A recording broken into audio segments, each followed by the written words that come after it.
that while the heat of the battle on the day of Ashura is going on, and it's time for salat. Imam Hussein says, it's time for salat. They make salat. But the other side does not stop fighting. They don't care about the salat, but Imam Hussein makes the salat. Patience in obedience to Allah subhanahu wa ta'ala.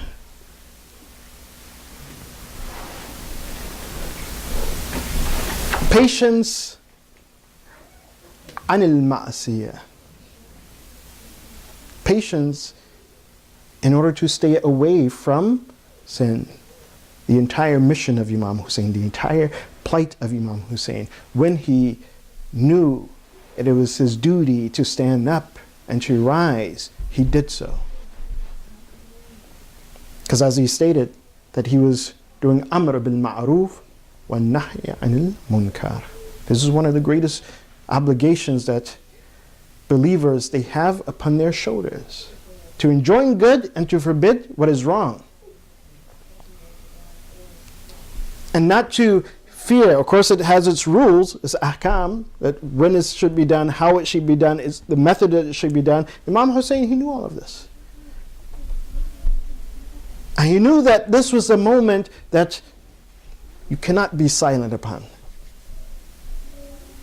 And if he was silent upon it, then it would equate to a sin, not fulfilling his duty to Allah subhanahu wa ta'ala. So he rose at that time for that reason, that he would not be held accountable for allowing the injustice of Yazid to continue or to take its root in the ummah.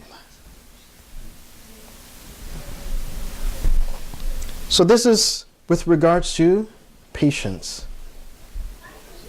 But as we said, the imamate has two essential qualities, that they rose to the station لَمَّا صَبَرُوا وَكَانُوا بِآيَاتِنَا يُوقِنُونَ, and they were certain with regards to our signs, our commands, our communications.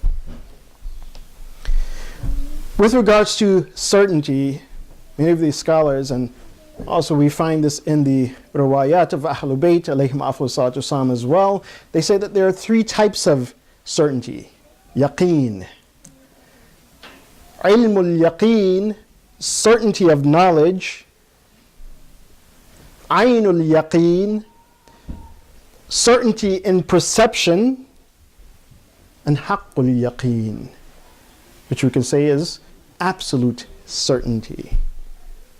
So certainty in knowledge, ilmul yaqeen, for example, if someone has knowledge and they are certain about their knowledge.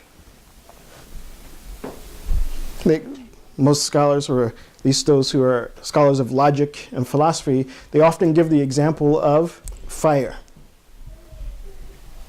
That if someone sees smoke, they can make a logical conclusion that, well, if there's smoke, or where there's smoke, then there's a fire.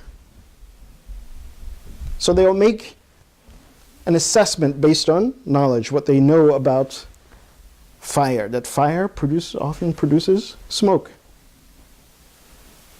So that is ilmul yaqeen, not certainty and knowledge. And they say that when a person goes forth and he actually sees a fire, this is aynul yaqeen, certainty and perception. So now he has certainty through observation. That individual has seen that, yes, the fire or the smoke that I saw from a distance is being produced by a fire. And then absolute certainty. This is a level and degree of certainty where there's almost a union between that thing which you have certainty about and yourself. That individual who has certainty and that particular thing. So the scholars of logic, they said that now if a person is being burnt by that fire, if they look and say, oh, well, it's a fire, is it a real fire? Or is it just something else? So if they touch the fire, you touch the fire, and you actually burn, they say that this is haqqul yaqeen. To give you perhaps a better idea of this, something that is a little bit more realistic and we can also relate to, is that, at least in one of the commentaries of Nahj al-Balagha, there's a very interesting and beautiful statement that is made about this, about the yaqeen, about knowledge, about certainty, and worship. It is quoted from an individual by the name of Ali Daqaq. It says, he states that, al-ibada liman lahu ilmul yaqeen, wal-abudiyya liman lahu aynul yaqeen. He says that worship is for that person who has certainty and knowledge. For example, we all make salat.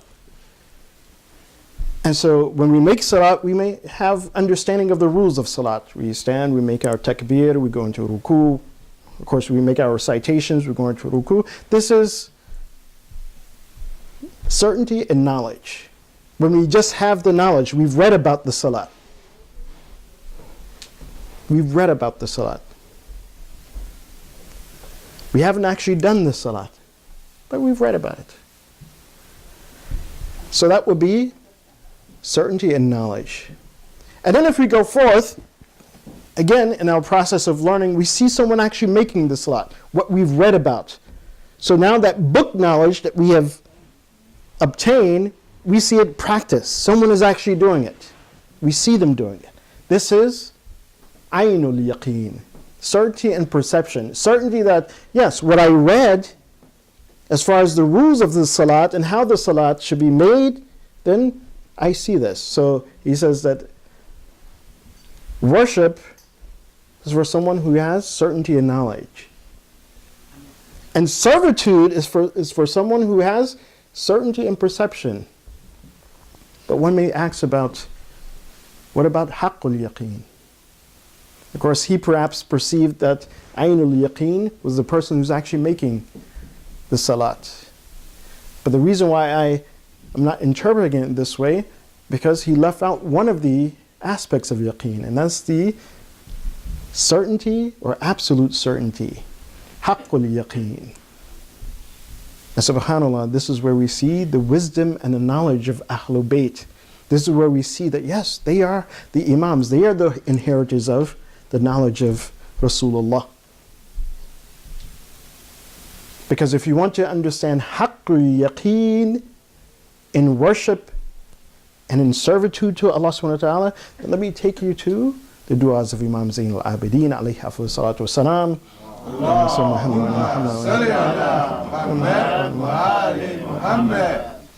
Where he states in the Sahifat al-Sajjadiyah, he asks Allah subhanahu wa ta'ala, as'aluka amalan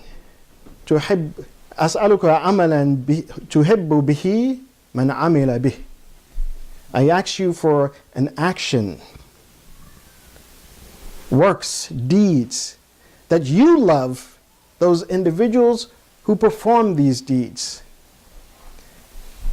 وَيَقِينًا تَنْفَعُ بِهِ مَنْ اسْتَيْقَنَ بِهِ.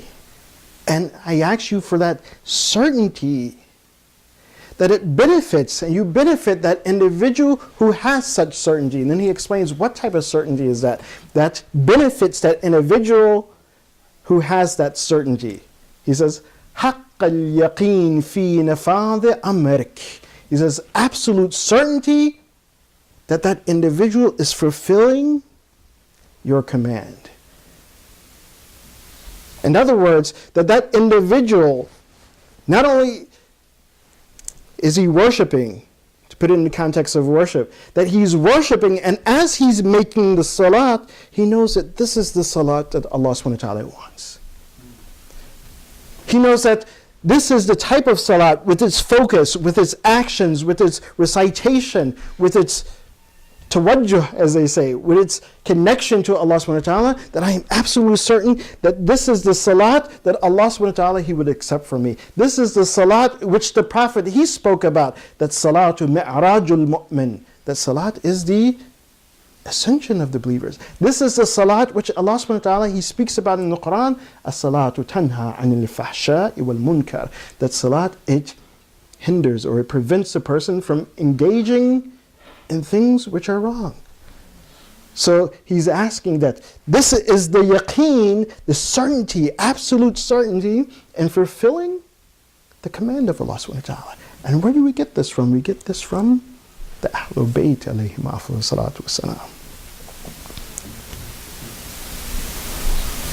And of course, when we follow the Ahlul Bayt, when we follow such imams who guide by the command of Allah subhanahu wa ta'ala, who try to, again, instill within ourselves such patience, to instill within us such certainty in action, at that point we know that we are on the right path. That when we have embraced that guidance, then in front of any calamity we can be patient. We can be patient in serving and worshiping Allah subhanahu wa ta'ala. We can be patient in abstaining from sin. We can have certainty not only in our knowledge, in what we observe, we can have certainty in our worship itself. That this action that I'm doing at this moment, this is the action that Allah subhanahu wa ta'ala seeks from me.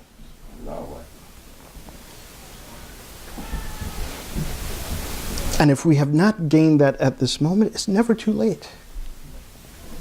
It's never too late.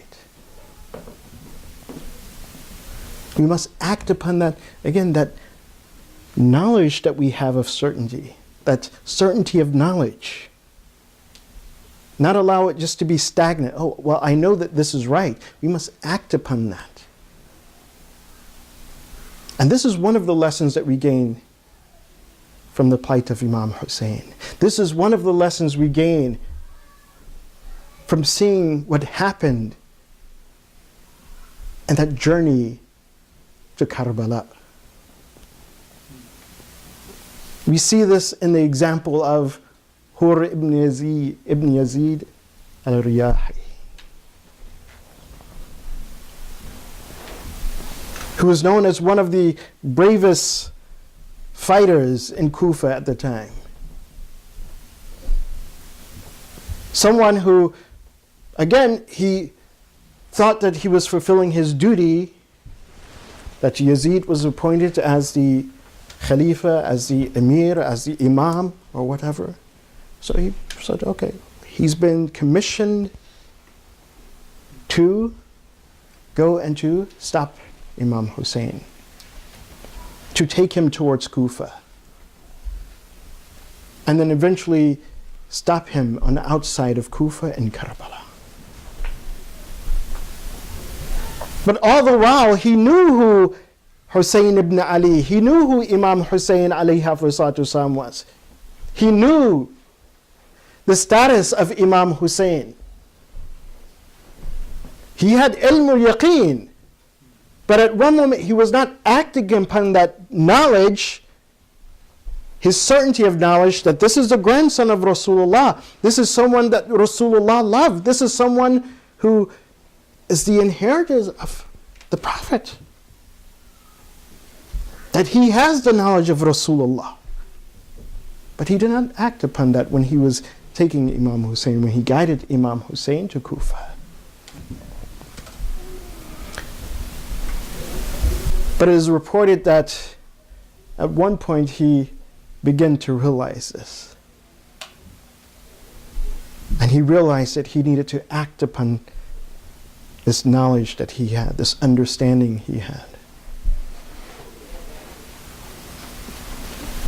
And this is shortly after there was a conversation between Imam Hussein and Umar ibn Sa'ad. And Umar ibn Sa'ad, he said that no, he is going to begin the war. And he shot one arrow symbolically to show that I am starting this war. Because Imam Hussein, before the day of Ashura, from the 3rd of Muharram, which they reached to Karbala, he was trying to avoid the war. Do not do this, because he knew the destruction of these individuals was in killing him. So Umar ibn Sa'ad, he shot the first arrow. He says, I will begin this war. And at that point, Hur, he looked to Umar ibn Sa'd, he says, أَتَقْتُلُ هَذَا الرَّجُلِ? He says, are you going to kill this man? Are you going to kill Hussein ibn Ali?